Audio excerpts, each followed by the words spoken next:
bom dia a todos. Obrigado pela Dia, presença de querido vocês Sandoval. todos. Muito obrigado mesmo pela presença. A gente está hoje aqui em mais um fórum, né, de debates legais, Fórum Nacional.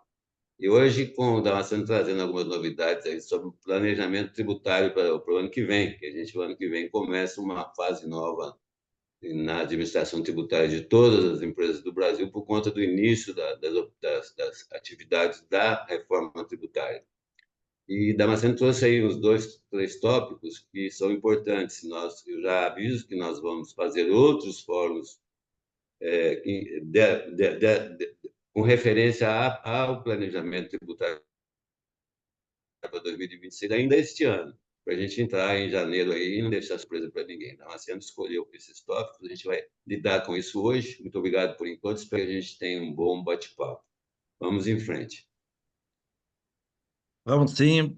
Bom dia a todos. Nós escolhemos, conforme o Sandoval está dizendo, a partir de hoje, nós vamos manter o nosso fórum visando principalmente as atualizações, as modificações que vão ocorrendo na legislação tributária, na legislação como um todo, tributária, trabalhista, que vem para o dia a dia das corporações. E principalmente as novidades que entrarão em vigor a partir do dia 1º de janeiro próximo, e para ir logo planejando. Então, nós trouxemos hoje dois temas que são aliás, são três ao todo, viu, Sandoval? Que são de suma importância para que as empresas se preparem para o próximo ano. Então, nós vamos começar aqui com o nosso institucional, para em seguida a gente continuar com os temas que vamos abordar hoje. Então, nós estamos vendo aí que temos o tema Planejamento Tributário para 2026, reforma do Imposto de Renda, eu botei MP 1303 para explicar alguns pontos, mas o que interessa mesmo é um decreto que veio, um projeto de lei que veio posterior, que está tramitando, que traz a tributação dos dividendos. E algumas coisas que já devemos nos posicionar sobre os reflexos da reforma tributária.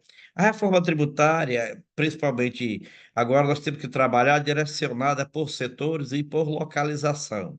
É tanto que a DASP programou para o próximo dia 17 de setembro, lá no auditório da TOTUS, um seminário específico para os reflexos da reforma tributária no atacado distribuidor do Estado de São Paulo. O que nós temos aí em São Paulo, o que temos hoje, como vai ficar e as diversas etapas que isso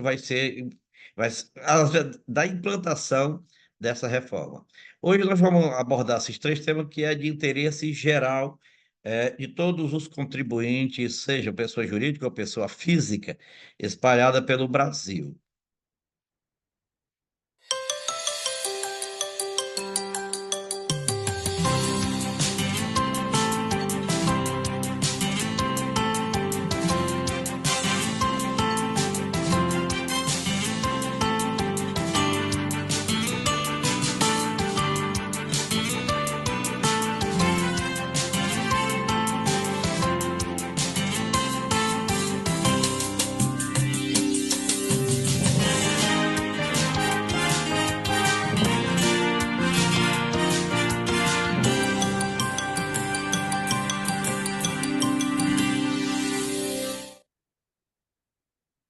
Então, o planejamento tributário 2026.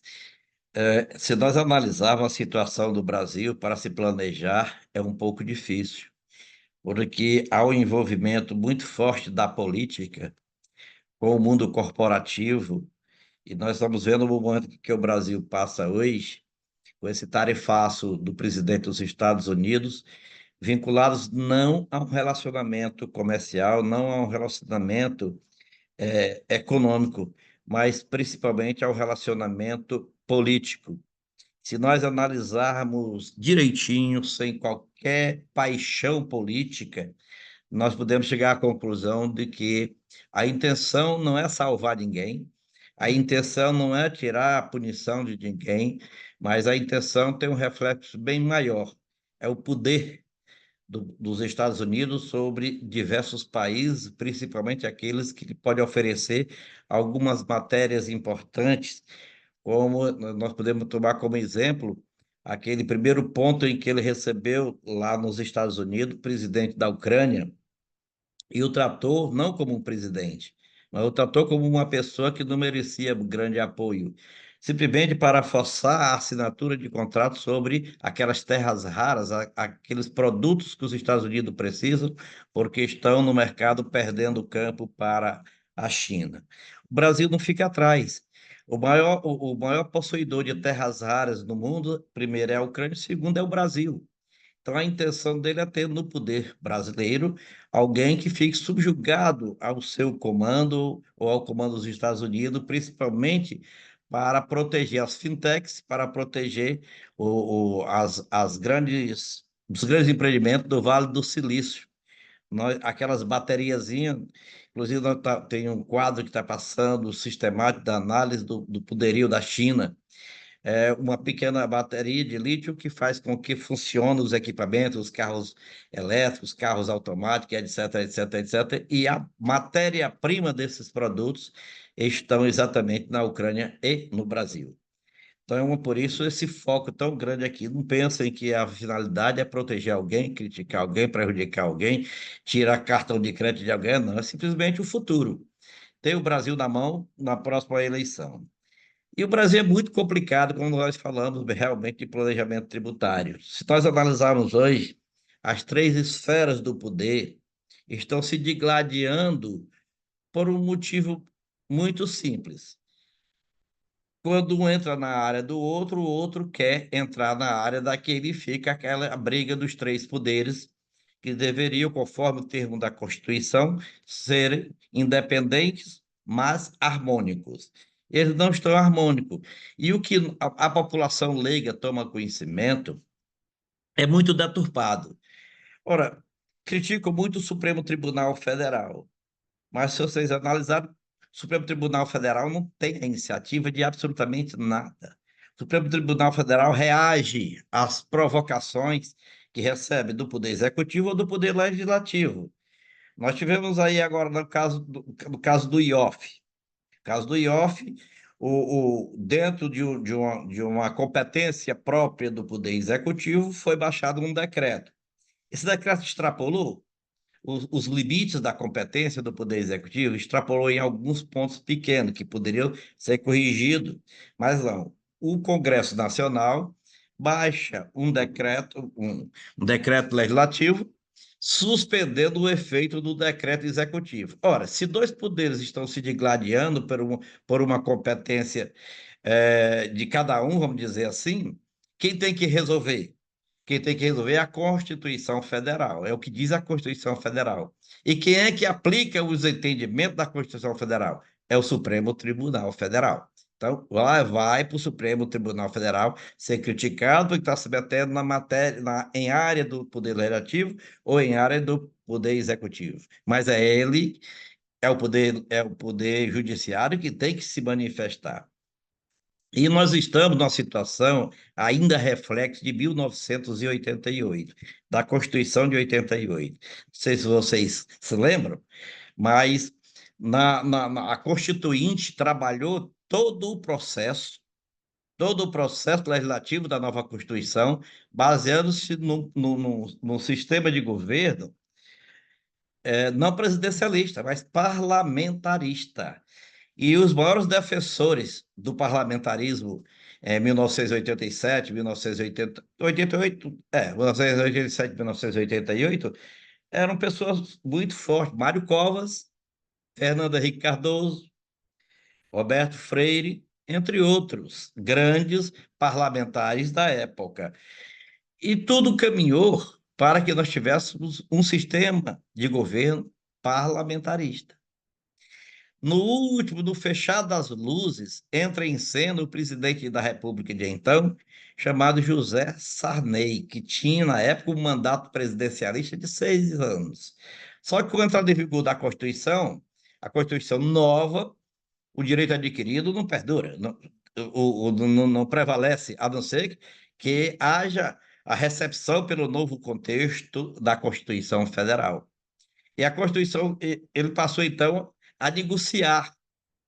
Um dos maiores pecados que hoje nós vemos na relação entre os três poderes é exatamente essas negociações. Então, ele passou a negociar e, finalmente, foi aprovado o sistema presidencialista em cima de um arcabouço parlamentarista.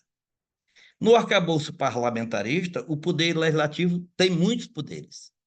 Tem muitos poderes. E essa coalizão que foi criada, então, na época, ainda hoje perdura, com o poder legislativo só exercendo o seu poder mediante paga, mediante verba, mediante liberação disso, daqui, de emendas isso, emendas aquilo, o que é um erro muito grande. Então, nós temos hoje o poder executivo travado, sem poder avançar no orçamento, porque uma grande parte da verba orçamentária tem que ser destinada ao Poder Legislativo para cada um na sua base aplicar no que quiser. E o pior, sem dizer do que vai aplicar. É o problema dessas emendas. E nada de lei tramita, nada de lei avança sem que haja a liberação de uma emenda parlamentar. Então, isso complica, isso amarra o sistema brasileiro e difícil de se planejar. Você vê o seguinte, volta ao IOF. Quando chegou o IOF, o Congresso Nacional disse não pode, e fez do jeito dele. Entra o Supremo e diz, meio termo, nenhum nem o outro. A razão está dos dois lados, porém, mais do Poder Executivo. O Poder Legislativo aí diz, só avança se liberar as emendas constitucionais. O poder Judiciário vai dizer, essas emendas aqui passam, mas essas não, porque essas não têm transparência, essas não têm a que se destinam, então é uma má aplicação de verba federal. Então, nós estamos nesse problema sério. Quando eu falar aqui agora em planejamento, eu vou falar da medida provisória número 1303. Aí nós vamos ver que é o seguinte, que a medida provisória ela é uma lei a partir da sua publicação. Porém, dependendo da matéria dela, ela tem que cumprir aqueles princípios constitucionais da anterioridade, o 90º, que é 90 dias para depois da publicação e tudo mais. Então, não atendeu. Mas por que que veio a MP 303? Para compensar a suspensão do crédito do IOF. Por que que precisava do IOF? Para fechar a lacuna feita com a modificação do imposto de renda da pessoa física. Então, o planejamento, nesse sentido, o planejamento governamental ou o orçamento, vem para suprir, tira daqui, põe dali. Então, nós temos que baixar a despesa federal, a despesa pública. Congresso Nacional diz, nós não vamos aceitar o IOF porque não é aumentando o tributo. Efraim Filho mesmo é um que defende isso. Não podemos aumentar tributo disso ou daquilo porque imposto algum não vai aceitar. E no dia seguinte, o Congresso Nacional aprova o aumento das cadeiras no Congresso. Parece que 30 e poucos deputados foram aumentados para compor o Congresso Nacional, com isso, novos gabinetes, tudo deputado federal, 31. Novos gabinetes, novos assessores, nova despesa. Se ficasse só disso aí, estaria tudo muito bem. Só que o número de deputado federal remete para o aumento do número de deputados estaduais, que remete para o aumento de número de vereadores. E a despesa vem em escala, atingindo todos os setores da administração pública, seja municipal, seja estadual ou seja federal. Então, como é que se pode reduzir despesa pelo Poder Executivo, pelos poderes executivos municipais, estaduais e federais, se o Congresso Nacional põe o dedo ali e tapa daquela forma? Então, é muito complexo isso aí. Por quê? Porque nós estamos num sistema de governo presidencialista subordinado a um Congresso parlamentarista. É essa a situação de hoje, é essa a situação que nós temos.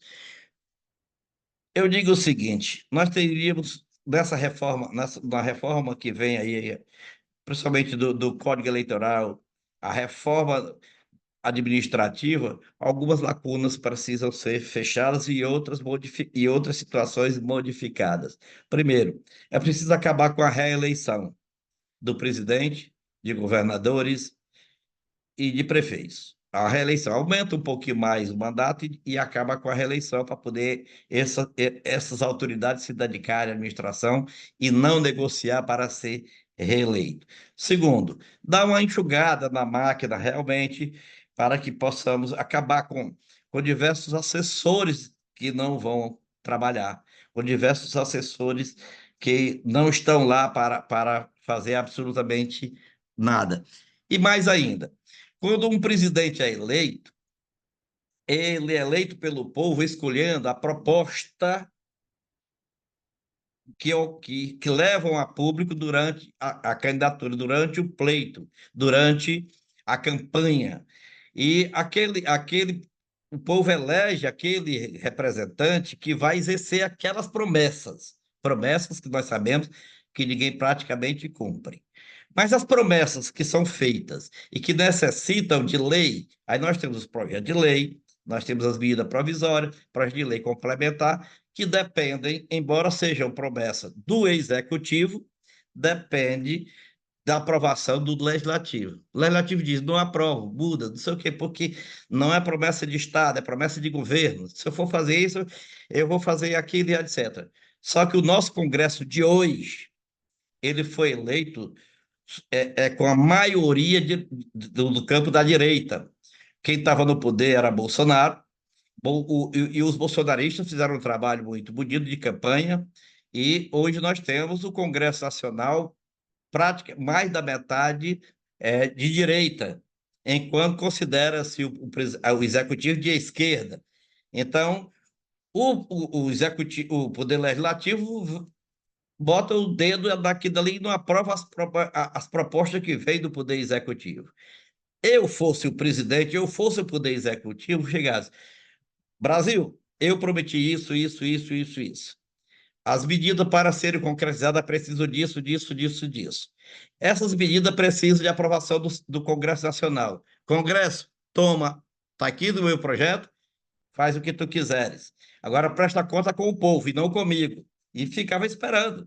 Se o Congresso devolvesse bonitinho, colocava em prática. Se o Congresso modificasse, botava em prática. Porém, toda a população tomando conhecimento publicamente da realidade dos fatos para dividir a responsabilidade dos três poderes para com a população. Se o poder emana do povo e em seu nome ele é exercido, que assim seja feito pelos três poderes do governo.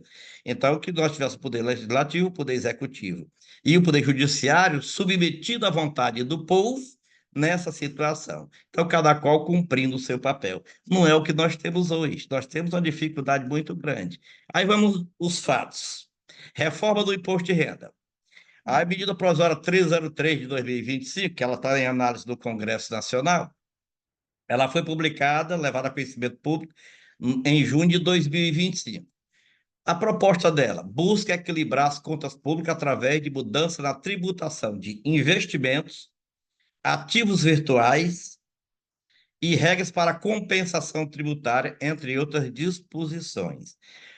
Ela tem prazo de vigência até o dia 8 de outubro de 2025. Até lá, se ela for aprovada, vira lei. Se ela não for aprovada, ficou no ar, porque não tem nada a ser regulamentado. Porque, como modifica toda a tributação desses itens que nós estamos vendo nessa ementa, ela só entraria em vigor no dia 1º de janeiro de 2026, não é nem vigência, é exigência, né? Em 1º de janeiro de 2026, em obediência ao princípio constitucional da anterioridade, aquele que diz que não pode cobrar no mesmo ano tributo criado ou modificado ou alterado naquele ano, tem que ser no ano seguinte. Então, em virtude disso, não teria muito o que regulamentar, mas está em discussão, está havendo, foi nomeada uma comissão especial, como manda a Constituição, e essa comissão está realizando audiências públicas para ouvir todos os segmentos envolvidos.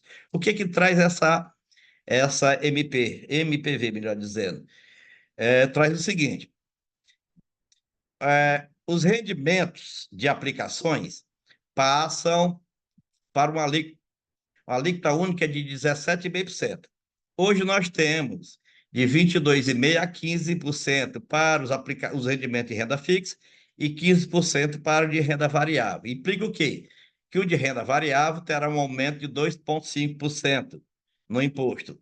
E o de renda fixa terá uma parte aumento de 2,5%, aí vai reduzindo, e outros terão redução da tributação. Os que hoje estão tributados em 22,5%, e assim por diante, até chegar em 17,5%, terá redução na tributação. O meio termo faz com que a tributação fique, conforme o entendimento de economista, mais justa.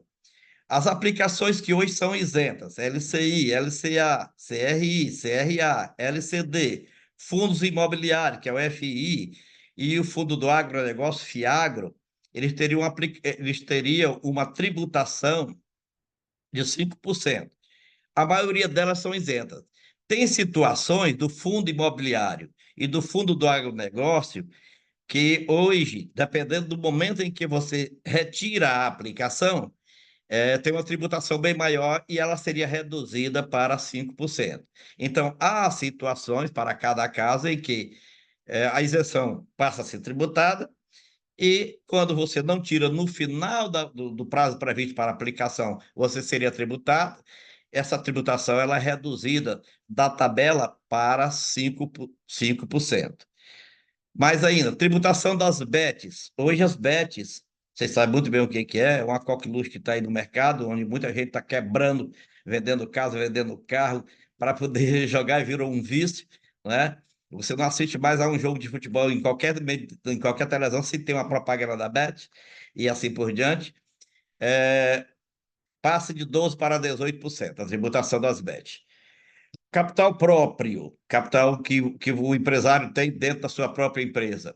A alíquota de IRS passa de 15% para 20%. Hoje, se ele retirar o capital dele, ele recebe, é retido na fonte 15%, esse 15% passaria para 20%. Lembrando a vocês que isso é planejamento para 2023, 26. Então, essa regra só se virá lei e entrará em vigor no dia 1º de janeiro de 2026. A compensação de tributos federais, a proposta da MPV 1303 é de que haja a vedação da compensação com créditos baseados em documentos de arrecadação inexistente ou desvinculado de atividade econômica do sujeito passivo. O que é isso? Vamos entender. Nós temos hoje, pessoal, ações judiciais, veja bem, ações judiciais em tramitação que ainda não chegou ao final do julgamento e não virou precatório. Ou seja, não já está consolidado num valor líquido certo a ser recebido pelo contribuinte. E tem empresa e escritório vendendo esses possíveis créditos para que outras empresas paguem débito tributário ou débito corrente com esses valores que serão apurados futuramente. Valores altíssimos nós temos nós temos um grupo de empresas de um estado do Sul que está vendendo 80 bilhões de créditos tributários sem precatório, e tem empresa comprando e pagando conta do governo federal com esses créditos que ainda vão ser um dia homologados. Os créditos que um dia ainda vão virar precatórios. Então, é baseado nisso aí que o governo está fechando essa janela para que, ok, se você tem um precatório, o direito já está líquido certo e previsto numa fila para pagamento. Se tem, então, ok, isso aí pode utilizar para, com deságio, pagar tributo corrente ou tributo vencido passado. Mas o que a MPV vem é exatamente para evitar essa situação em que nós estamos comentando.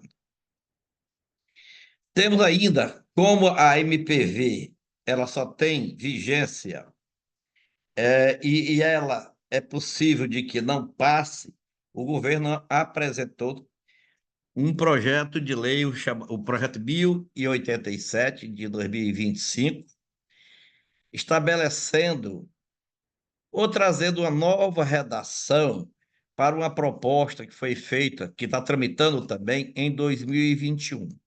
Ainda no governo passado, a tributação dos lucros e dividendos, dentro de uma reforma que estava proposta, é, era para ter entrado em vigor em 2022, não foi aprovado, 2023 não foi aprovado, nós estamos em 2025 e agora veio esse projeto que aglutinou outros mais, estabelecendo uma diferenciação entre valores e não todos os dividendos, para que entre em vigor em janeiro de 2026, se for transformado em lei. O relator já avançou bastante nisso aí, inclusive já está propenso a ser aprovada. Então, o que é a tributação? O que é o fato gerador do tributo? A entrega de lucros e dividendos por uma mesma pessoa jurídica a uma mesma pessoa física, sócio, residente no Brasil, no montante superior a R$ 50.000 em um mesmo mês. Ou seja, se tem 49, não tem a tributação. R$ 50.000. A proposta de 2021 era todos os dividendos seriam tributados. Fica sujeito à retenção na fonte do imposto de renda, que eles deram outro nomezinho aí. Ou seja, assim, ó, imposto de renda das pessoas físicas mínimo. Acrescentaram um M. Então, o imposto de renda da pessoa física é IRPF. Aí lá, esse aí vai ser chamado de IRPFM, né? De 10% sobre o total do valor pago, creditado ou entregue, ou transferido para o exterior também.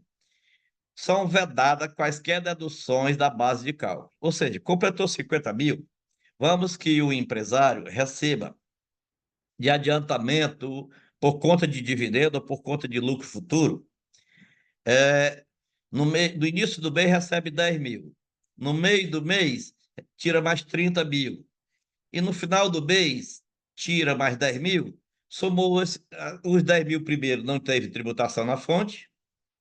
Os 30 mil seguinte, não teve tributação na fonte, porque só deu 40 a soma. Mas os outros 10 mil que ele tirou no final do mês, somou tudo, deu 50 mil. Aí tem que aplicar 10% de 50 mil e tirar 5 mil desses outros últimos 10 mil. Então, o empresário só receberia 5 mil reais, ou seja, no total, no final, 45 mil reais. Isso é tributação definitiva e não tem dedução nenhuma. Você é pela retirada. Por que que nós estamos colocando aqui? Quem tem dividendos ou lucro nas empresas a ser distribuído entre os sócios, que o façam até o final deste ano, porque isso aqui vai passar. Isso aqui eu não tenho dúvida que vai passar.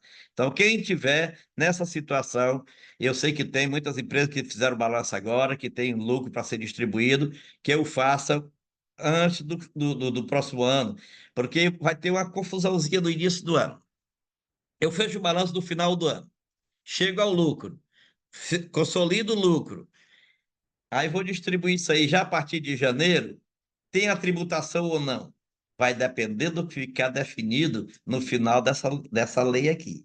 Do quando isso aqui virar lei e se estabelecer. O fato gerador do lucro foi o ano anterior, se for o ano anterior, estou distribuindo em 2026, tem a tributação? Isso vai precisar ser esclarecido, porque no projeto não está. Então, é preferível quem já tem isso retire até o dia 31 de dezembro de 2025, que ainda não tem a tributação. Vamos agora para a reforma tributária. Só pequeno item de antecipação no nosso entendimento para efeito de prevenção em 2026. Um fato já passou, o fundo de compensação. Era para ter já se mostrado que ter uma poderia ter um prejuízo. Porém, o projeto de lei 108 passou e o 108 está no Senado Federal. O projeto de lei complementar número 108 ainda pode regulamentar como é que será esse fundo de compensação para as empresas que tiverem prejuízo com a perda dos incentivos fiscais que ocorrerá paulatinamente a partir de 2029. 2029, 2030, 2031, 2032 e 100% em 2033, esses incentivos fiscais do ICMS. Vamos lá. A Lei Complementar número 2014, agora de 2025, ela estabelece que o ano de 2026 é o ano do período de transição. Nós vimos falando ao longo do tempo que a reforma tributária traz duas transições.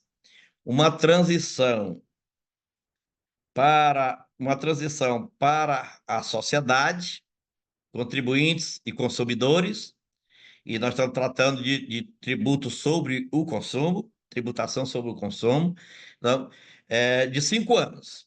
Ou seja, 2026, 2027, 2028, 2029, são 7 anos, melhor dizendo. 2026, 2027, 2028, 2029, 2030, 31 e 32. 7 anos.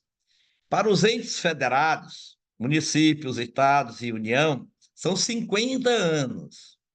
Nesses 50 anos, o IBS tem que chegar no destino, que o fato gerador é a operação, mas a tributação é de destino. Ela é recolhida para o estado de destino que dividirá entre os municípios onde está localizado o consumidor. Esse período de transição é de 50 anos. Então, vai lá na frente, isso se alguém não modificar. Em 2026, portanto, nós temos o início do período de transição para nós, a sociedade. Começa com a cobrança da CBS e do IBS, já agora em 2026. Então, ele é considerado o ano teste da reforma tributária. A CBS vai ser tributada diretamente do valor da nota fiscal por fora, em 0,9%. Nota fiscal com todos os tributos ali embutidos. Calcula 9%. Calcula 9% do valor da nota fiscal, que eu digo 0,9%. E é recolhido com o título de CBS. E 0,1% recolhido com o título de IBS. Então, isso constitui uma tributação de 1% do faturamento da empresa. Existe a possibilidade desse valor não ser compensado se, por acaso, o projeto 108 modificar essa destinação desse 1%. Estão querendo que esse 1% vá para o comitê gestor do comitê gestor do IBS, como receita do comitê e despesa do contribuinte. Porém, pela legislação 2014, pela lei complementar 2014, não é despesa, é compensável com o PIS e a COFINS a cada mês, do próprio mês. Então, você paga o PIS e a COFINS é paga a cada mês. O valor que é recolhido a título de CBS e de IBS também é dedutível do PIS e da COFINS a cada mês. Poxa, mas se o IBS é do Estado e do município e a CBS é da União, como compensar do PIS e COFINS que é da União? É porque o dinheiro é destinado ao comitê e quem tem que abastecer o comitê é a União, do dinheiro tirado do imposto de renda das empresas, não é não são os estados. Então, razão porque é a União que vai suportar essa carga, compensando com o PIS e a COFINS. Em resumo, é isto aí. Em discussão a matéria. Presidente?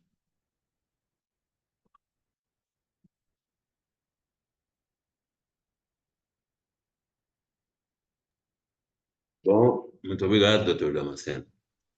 Eu continuo assim, ah, bastante preocupado com a implantação disso em janeiro, mas a gente tem que debater, tem que conversar, porque é o que está aí, é o que vai ser 0,9 de um, 0,1 de outro, vai ter que fazer uma escrituração nova, não sei essa parte contábil, como é que vai ser feito, mas vai ter duas escrituras, na minha opinião, pelo que eu estou percebendo, duas escriturações. Você mantém a antiga e a cada ano vai criando uma escrituração separada. No caso de 2026 vai ser esse 01 e o 09 até o fim do ano, possivelmente em 2027, esse número poderá mudar.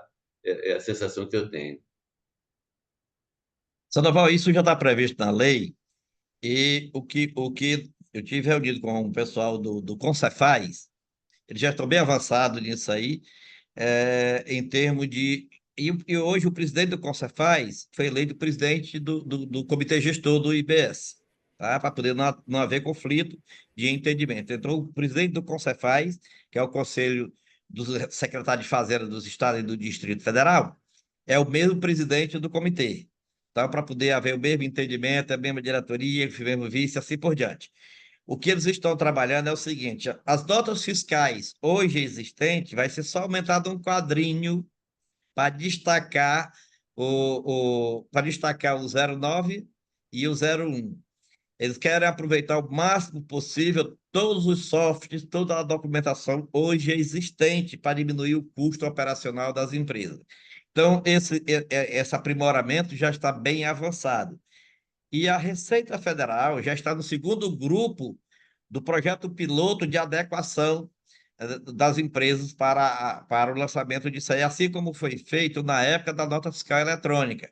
Começou com o piloto de 5 empresas, depois foi aumentando até expandir para todos os segmentos no Brasil. Mas você se lembra que em 2008 alguns segmentos entraram no mês tal, outros entraram no mês tal, e assim por diante foi feita a substituição tributária, a implantação da nota fiscal eletrônica por segmento empresarial ou por segmento de produtos. Da mesma forma, já estão fazendo esses estudos. Eles não estão parados. é, Tem muito grupo trabalhando na adequação, no aprimoramento para que isso seja colocado em prática. O Conselho Regional, o Conselho Nacional de Contabilidade, o Conselho Nacional de Administração, eles estão participando desses grupos de trabalho visando exatamente o aprimoramento desses softs para ir para o mercado. Então, tem muita empresa, por exemplo, a TOTS, outras empresas mais que já trabalham com isso, que estão dentro desses grupos de trabalho visando tirar do empresário a preocupação com essa adequação. Obrigado. Alguém mais quer se manifestar?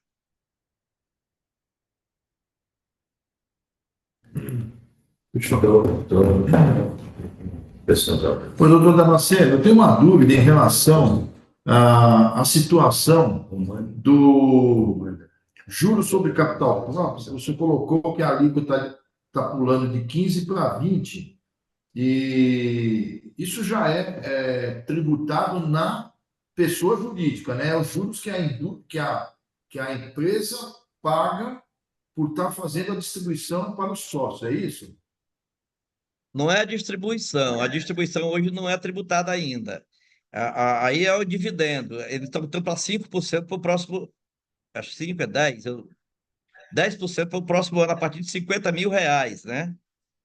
Esse é outro, é do projeto. O capital é quando você investe na própria empresa, como se tivesse investido numa letra ou num fundo de aplicação lá. Então, você investe na própria empresa e tira juro da empresa, ou digamos, esse juro que você recebe da empresa, a empresa paga como se fosse valorizando o seu capital, é que vai aumentar a tributação de 15 para 20.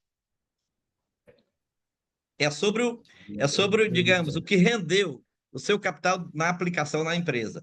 Se você simplesmente põe seu dinheiro lá como capital social, não tem tributação. Mas se você põe como capital emprestando à empresa, sem incorporar o capital social da empresa, meu dinheiro eu estou emprestando, fazendo um mútuo para a empresa, e a empresa lhe paga todo mês juros sobre esse capital próprio, esse juro é que ele vai aumentar a tributação de 15% para 20%.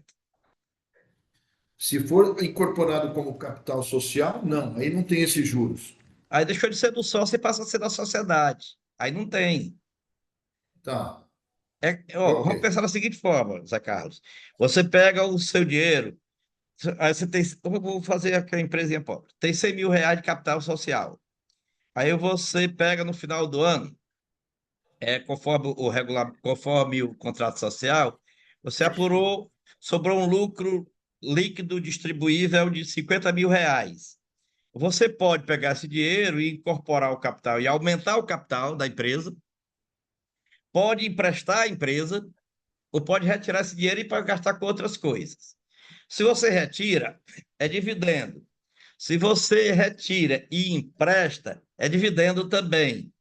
Mas esse dinheiro ficou emprestado lá e você estabelece que a empresa vai lhe pagar 5% ao mês desse empréstimo. Esse 5% ao mês desse empréstimo é, é exatamente que é o, vai chamar o juros sobre o capital próprio. Aí é essa que é tributada e a tributação passa de 15% para 20%, retido na fonte pela empresa quando lhe passa o dinheiro. É isso aí. Entendi. Entendi. Vamos E que você falando não agora quer. Aí, sobre. aí se você pega e incorpora o capital social da empresa, deixou de ser seu, passa a ser da empresa. Entendido. Agora, indo para dividendos, o senhor comentou que é o valor recebido pela pessoa física em cima de 50 mil. Ou seja, se ele tiver várias fontes, a pessoa física, várias fontes, não a mesma pessoa jurídica, várias pessoas jurídicas em que ele receba acima de 50 mil, não haverá tributação? A, a soma de CNPJ distinto não haverá. Não haverá, terá que ser pela mesma pessoa jurídica. É a origem mesmo CNPJ, exato. Ok. E aí, quem paga é a pessoa física que recebe, não é a PJ que está fazendo o dividendo, certo? A pessoa física sofre desconto na fonte, retenção na fonte. Perfeito. Tá A legal, pessoa entendi. jurídica é responsável tributária e você é o contribuinte. Ok, tá entendido. Perfeito. Ok? Ok, Mais ok. alguém? Muito boa participação, o Zé Carlos. E aí a gente vai esclarecendo lacunas, né? Exatamente, para ter o entendimento, para saber aí esses próximos meses a gente se planejar para ver qual que é a melhor saída aí, diante até do que o senhor já colocou, que a grande possibilidade de estar tributando aí os dividendos, é melhor fazer essa distribuição durante 2025, né? Qualquer coisa, pode anotar aí o meu Pix também, não tem problema nessa não.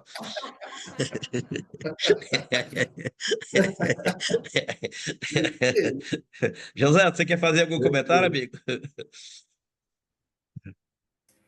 Damasceno, a gente tem visto você reforçar aí esse tanto de perspectivas, né, que vem já iniciando 2026, a legislação já vem prevendo, e eu tenho visto ainda muita coisa indefinida, e você citou aí o CONFAS, né, e a gente vê, muitas vezes a gente move, faz uma ação, um movimento muito grande, ganha uma ação, a Receita determina um prazo para você usar, entrar com a receita, entrar na receita homologando aquele ganho, e depois o prazo se extingue do aproveitamento, ou seja, você não tem o prazo necessário para aproveitar o crédito que a Receita te deu prazo para você homologá-lo.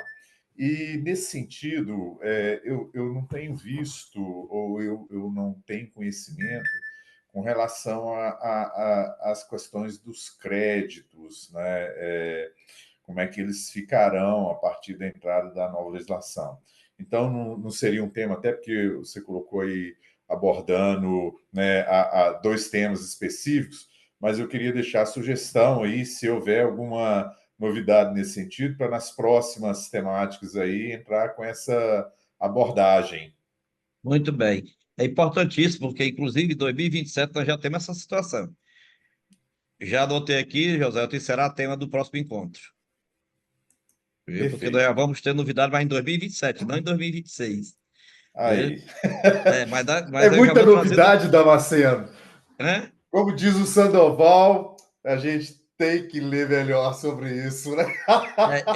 Eu vou trazer o módulo, esse módulo já no próximo. No próximo encontro eu vou trazer. Um detalhe importante que tu falaste em crédito aí é que a Receita Federal, o STJ já não foge daqui, é do Judiciário. O STJ está estabelecendo o prazo de 5 anos, esclarecendo sobre o prazo prescricional de 5 anos para as compensações tributárias, né? E principalmente as advindas de decisões judiciais transitadas em julgado.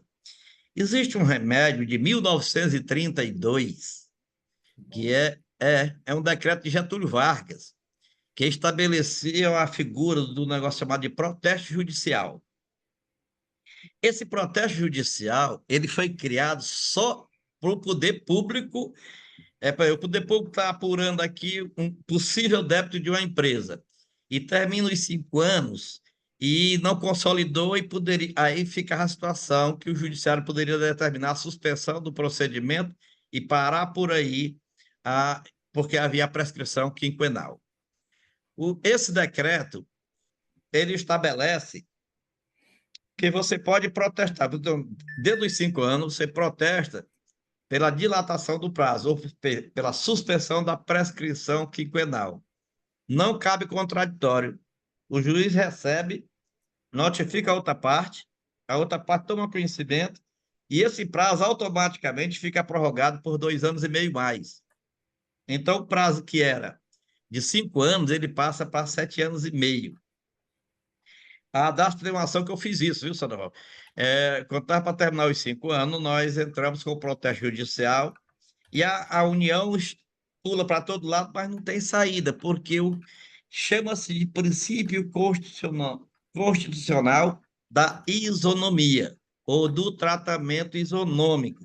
Aquilo que é para o órgão tributante, para o ente tributante, também tem que ser para o contribuinte. Nesse mesmo diapasão, seguiu a questão da Previdência Social. Não sei se vocês se lembram, a Previdência Social era de 10 anos, você tinha que guardar o documento por 20 anos. O FGTS era de 30 anos, você tinha que guardar o documento por 30 anos. Tudo isso, com o tempo da Constituição e baseado ainda no Código Tributário de 1966, o prazo é de 5 anos. Então, o que acontece? Hoje fica 5 mais 5, né? Então, digamos, a União ela pode lançar um tributo até o último dia do 5º ano do fato gerador e terá mais 5 anos para cobrar. O mesmo benefício cabe ao contribuinte. O mesmo benefício. Aí, quando o Supremo Tribunal Federal analisou a matéria, que eles botaram um artigo lá do Código Tributário Nacional para estabelecer vantagem para ele, então o Supremo Tribunal Federal interpretou e disse que aquilo que é possível para o ente tributante também o é para o contribuinte. Foi nesse caminho que a Selic, para atualizar os débitos tributários, também o é para os créditos tributários. Então, são esses tratamentos isonômicos. Então, quando você falou em compensação, me veio aqui à mente exatamente esses esclarecimentos, que tem muita gente perguntando, né? Acabou? Acaba para quem não protestou. Quem protestou, o protesto judicial, tem mais 2 anos e meio de vigência para poder cobrar esses valores. Muito bom. Muito Muitíssimo bom? obrigado, Damasceno. Então, vamos. Sem Pix, tá? É o Pix, né? Vamos dar o Pix. Senão quebra. Tá bom, tá bom. Sandoval. Gente, obrigado, adorei hoje. Para variar, né? Porque é sempre novidade, o Damasceno tem um tempo que eu não sei. Meu dia tem 24 horas, o dele deve ter 72. 73, que eu tenho 1 hora para tomar um vinhozinho.